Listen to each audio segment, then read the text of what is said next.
Hello everyone, welcome back to this channel पढ़ाकू लोग। My name is CS Payal Popli and हम पढ़ रहे थे क्लास 12th का बिजनेस स्टडीज का NCERT बुक। इसमें 5 चैप्टर्स हम ऑलरेडी पढ़ चुके हैं। फिलहाल हमारा चल रहा है चैप्टर नंबर 6 जो कि है स्टाफिंग। आई होप आप सभी ने प्रीवियस वीडियोस देख ली होंगी, लेकिन अगर किसी की कोई भी वीडियो स्किप हुई है तो प्लेलिस्ट का लिंक लिखा हुआ है डिस्क्रिप्शन बॉक्स में, जाके देख लीजिए। 12th क्लास का बिजनेस स्टडीज का पूरा सिलेबस मैं इस चैनल पे कवर करवाने वाली हूँ, सो कोशिश करिएगा कोई भी वीडियो स्किप ना हो। चलिए अब बात करते हैं कि आज इस वीडियो में हम क्या पढ़ने वाले हैं। आज इस वीडियो में हम स्टाफिंग चैप्टर का last topic that is training and development देखने वाले हैं। बट ये इस चैप्टर का लास्ट वीडियो नहीं है। रीजन बीइंग, ट्रेनिंग और डेवलपमेंट बहुत बड़ा टॉपिक था, तो मैंने इसे 3 पार्ट्स में बाइफिकेट किया है। तो इसकी 3 वीडियोस आएंगी। आज इस वीडियो में हम ट्रेनिंग एंड डेवलपमेंट का मतलब समझेंगे, इसके बेनिफिट्स समझेंगे, एक जो ऑर्गेनाइजेशन को होते हैं, दूसरे जो एम्प्लॉयज को होते हैं, और उसके बाद जो इसका सेकंड वीडियो आएगा उसमें हम ट्रेनिंग, डेवलपमेंट और एजुकेशन में क्या डिफरेंस होता है उसके बारे में बात करेंगे। और इसका जो थर्ड वीडियो आएगा उसमें हम टाइप्स ऑफ ट्रेनिंग के बारे में बात करेंगे, on the job training, of the job training के बारे में बात करेंगे। ठीक है, क्योंकि तीनों ही टॉपिक्स बहुत ज्यादा इंपॉर्टेंट थे और तीनों से ही क्वेश्चंस पूछे जाते हैं, इसलिए मैंने इन्हें अलग अलग वीडियोस में कवर किया है अच्छे से एक्सप्लेन करने के लिए। तो तीनों ही वीडियोस देखना मैंडेटरी है। ठीक है, चलिए फिर फाइनली समझ लेते हैं ट्रेनिंग एंड डेवलपमेंट को। चलिए सबसे पहले तो ये वर्ड ट्रेनिंग को समझते हैं। ट्रेनिंग वर्ड का मतलब होता है किसी को ट्रेन करना या फिर सिखाना। ऑर्गेनाइजेशन में आप किसको सिखाओगे? ऑब्वियसली एम्प्लॉयज को सिखाओगे।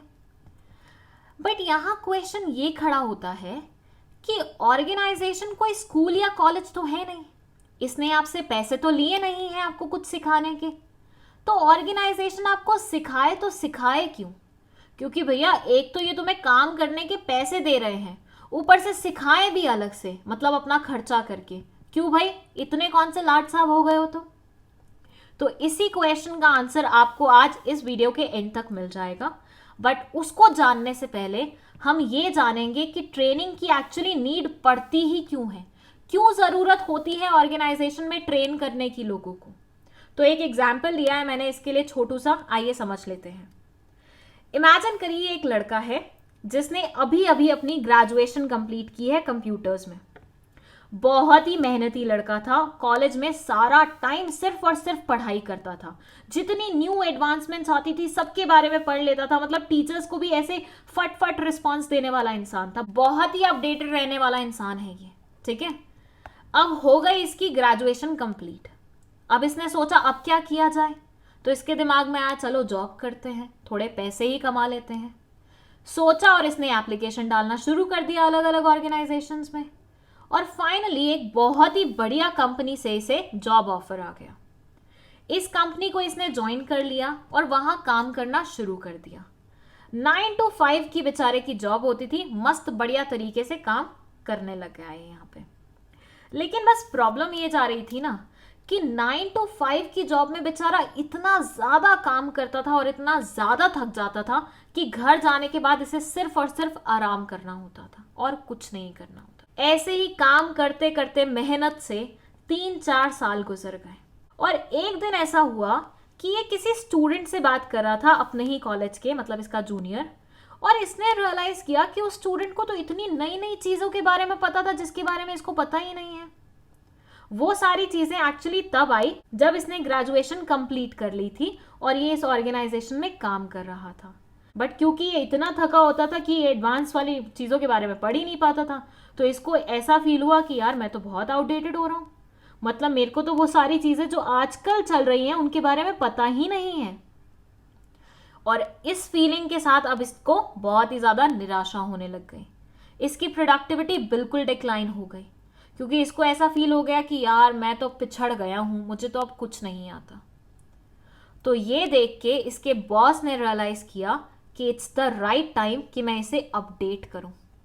भाई जब भी आपका फोन या कोई भी गैजेट आउटडेटेड हो जाता है तो आप क्या करते हो? उसको अपडेट करते हो ना, उसको अपग्रेड करने की कोशिश करते हो ना। तो जब फोन वगैरह अपग्रेड या अपडेट हो सकते हैं तो इंसान क्यों नहीं हो सकते? और इंसानों को अपग्रेड और अपडेट करने का तरीका होता है ट्रेनिंग एंड डेवलपमेंट। इससे हम उन्हें जो आजकल चीजें चल रही होती हैं उनके बारे में सिखाते हैं। भाई नॉर्मल सी बात है, कॉलेजेस में, स्कूल्स में तो आप बहुत कुछ सीखते हो, लेकिन एक बार जीवन में जब आप काम करना शुरू कर देते हो तो आप अपना सीखना बंद कर देते हो। मतलब जो ऐसे डेली बेसिस पे सीखना होता है ना, वो बंद कर देते हो एक्चुअली। तो आपको बल्क में, लमसम में एक ही बार सिखाने की जरूरत पड़ती है, जो कि ट्रेनिंग एंड डेवलपमेंट में होता है।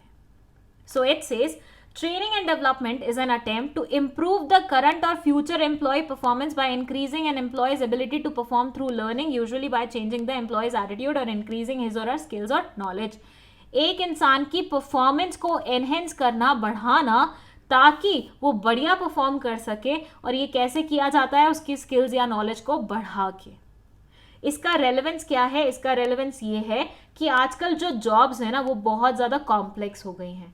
आजकल वो सिंप्लीफाइड जॉब्स तो रह नहीं गई हैं कि भैया थोड़ा सा सीख लिया और काम चल जाएगा। आजकल प्रॉब्लम्स बड़ी बड़ी होने लग गई हैं ऑर्गेनाइजेशंस में। तो अगर किसी इंसान को तुम्हें उसके लिए सक्षम बनाना है तो उसलिए बहुत ज़्यादा ज़रूरी है तुम उसे ट्रेनिंग और डेवलपमेंट दो। तो ये था ट्रेनिंग एंड डेवलपमेंट का मतलब। Now let's move to its benefits. देखिए, जब हम एम्प्लॉयज़ को ट्रेनिंग देते हैं तो उससे सिर्फ एम्प्लॉयज़ का भला नहीं होता, बल्कि ऑर्गेनाइजेशन का भी भला होता है। मतलब वो बोलते हैं ना, एक तीर से दो शिकार, तो बस वही बात है यहाँ पे। अब देखो, जब ऑर्गेनाइजेशन एम्प्लॉयज की ट्रेनिंग पे खर्चा करता है तो उससे सबसे पहला फायदा ये होता है कि अब एम्प्लॉयज ना हिट एंड ट्रायल मेथड नहीं चलाएंगे। भाई हिट एंड ट्रायल मेथड कोई भी इंसान कब चलाता है? जब उसको काम करना नहीं आता, राइट। जब मुझे कोई काम करना नहीं आएगा तो मैं बार बार करके देखूंगी, गलत होगा तो मैं दोबारा से करूंगी, फिर गलत होगा तो मैं दोबारा से करूंगी, तो इससे बहुत सारी वेस्टेज हो जाती है, राइट। लेकिन एक बार मुझे ट्रेनिंग मिल गई है, उस काम को कैसे किया जाता है वो पता चल गया है, तो मैं उस काम को प्रॉपरली करूंगी, तो उससे वेस्टेज कम होगी।